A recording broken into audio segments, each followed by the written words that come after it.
Today's story is about the Fukuoka family murder case, where 4 family members were sentenced to death.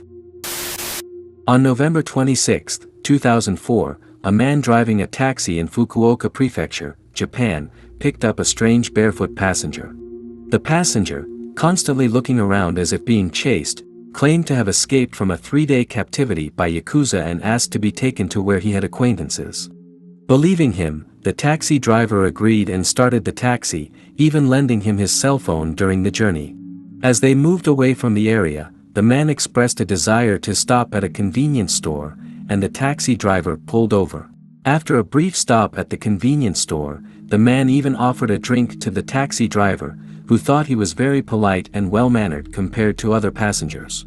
However, when the taxi driver arrived at the destination, he was greeted by police officers waiting for his taxi. The passenger he had picked up turned out to be Takashi Kitamura, who had fled during transport due to corpse disposal and murder. It was then that the taxi driver recalled the recent news about Takashi Kitamura's family case. In that incident, the fleeing Takashi Kitamura had murdered 3 members of another family along with one person. Takashi's father, Jitsuo Kitamura, was a Yakuza leader in Fukuoka. People who knew him described him as mild-mannered for a Yakuza but difficult for younger people to approach.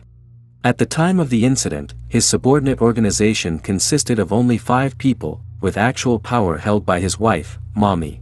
She was a big-built woman, 5 foot 7 inches tall and weighing 220 pounds, known to intimidate people. She married Jitsuo and gave birth to Takashi and Takahiro.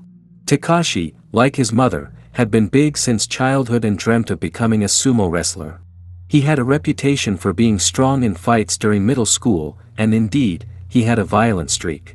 After graduating from high school, he pursued a career as a sumo wrestler in Japan but did not achieve good results.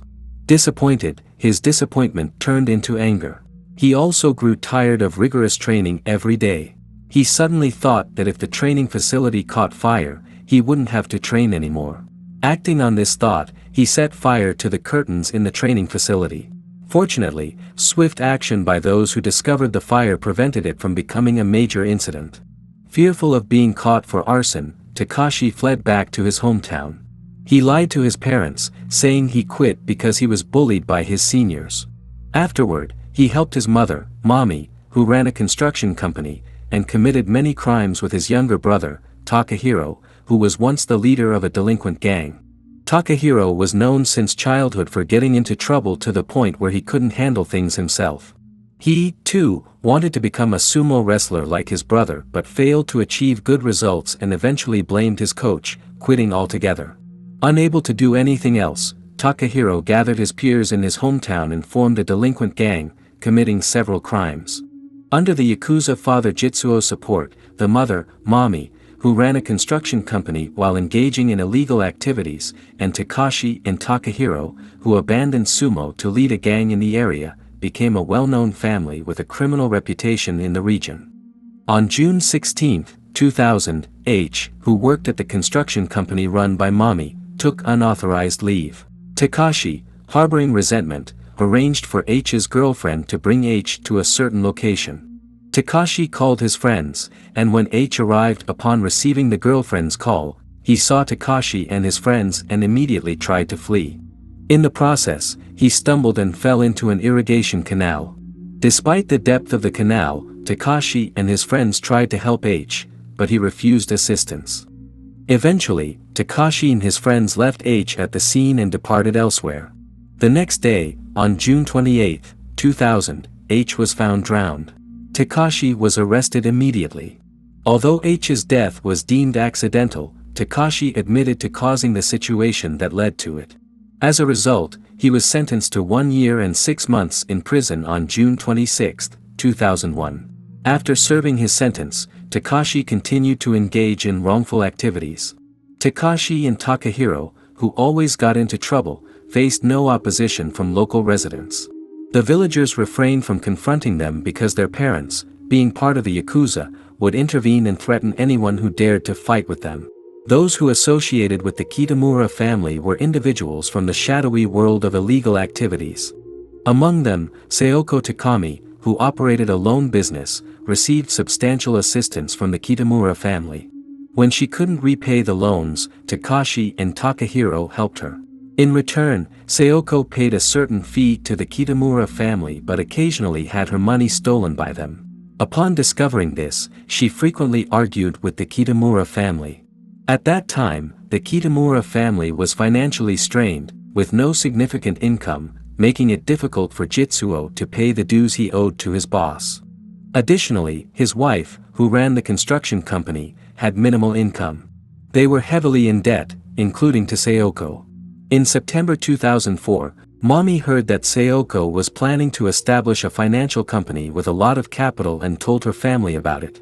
Then, she said that she wanted to kill Sayoko. Upon hearing Mommy's words, Jitsuo, Takashi, and Takahiro agreed to it.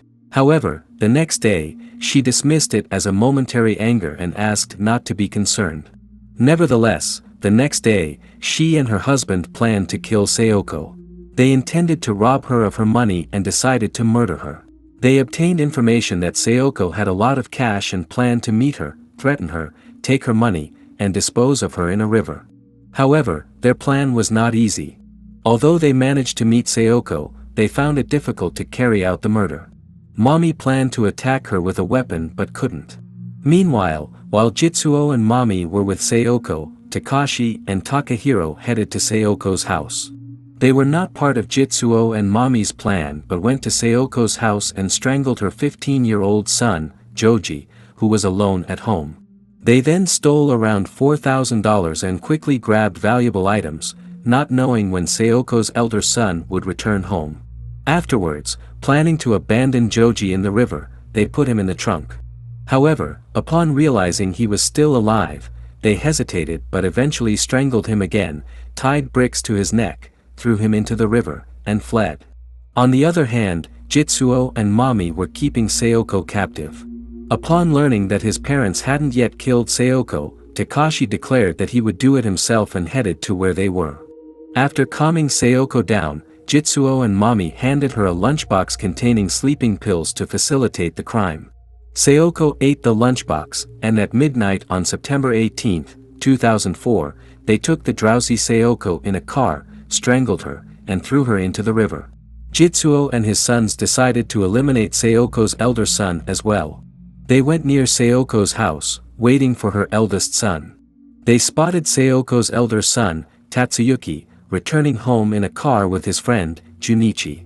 Takashi and Takahiro told Sayoko's elder son, Tatsuyuki, that his mother was kidnapped and they knew where she was, offering to drive them there.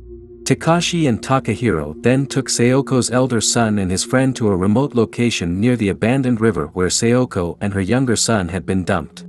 Upon arrival, Takashi and Takahiro shot Tatsuyuki's friend first with a gun and then asked Sayoko's elder son about where Sayoko's money was.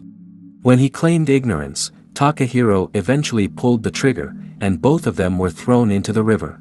Thus, the Kitamura family ended up murdering Sayoko, Sayoko's two sons, and the friend of her son, totaling 4 people. A few days later, Sayoko's mother reported that she couldn't contact her daughter and grandsons. However, the police, assuming Sayoko had gone into hiding due to money problems from her loan business, decided not to intervene, considering it a simple case of fleeing or disappearance. However, on September 21, 2004, when Sayoko's second son's body floated near a bridge over the river, the police began investigating. They faced considerable criticism later for their initial inaction. Junichi's mother mentioned that Sayoko had long-standing friction with the Kitamura family, especially with Mommy. The police summoned Mommy for questioning, during which she confessed to everything. She admitted to killing all 4 individuals. 8 hours after her arrest, on September 22, 2004, at 9 a.m., Jitsuo visited the police station, expressing a desire to hear about his wife's arrest. After about an hour of conversation in the detective's office, Jitsuo suddenly pulled out a gun and shot himself in the throat. While he survived without life-threatening injuries, he needed hospital treatment.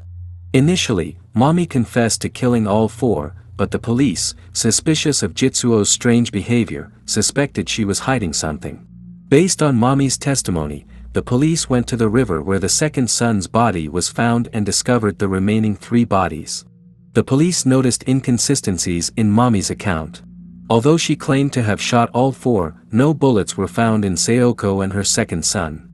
Believing it would be difficult for one person to commit all 4 murders and dispose of the bodies alone, the police suspected involvement from her 2 sons. After continued interrogation, Mommy confessed that her son Takahiro used the gun to kill them, and her husband and son Takashi helped dispose of the bodies. Eventually, all 4 members of the Kitamura family were arrested for the murders and dumping of the bodies. While Takashi was being transferred in November 2004, an incident occurred where he attempted to escape, but he was apprehended again, and the Kitamura family faced trial. The judge, considering the heinous nature of the crimes, sentenced all 4 to death, stating there was no alternative but the extreme penalty. Although they all appealed, the High Court supported the original death sentences and rejected their appeals. While they were in separate prisons, a writer turned Takahiro's diary into a book.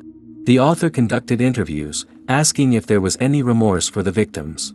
Takahiro replied, "They may be pitiful, but I don't feel sorry. Dying is fate, just like my fate is to be executed. I am a yakuza. The boss's orders are absolute." He admitted to carrying out the crimes under orders and showed no remorse or apology for the victims.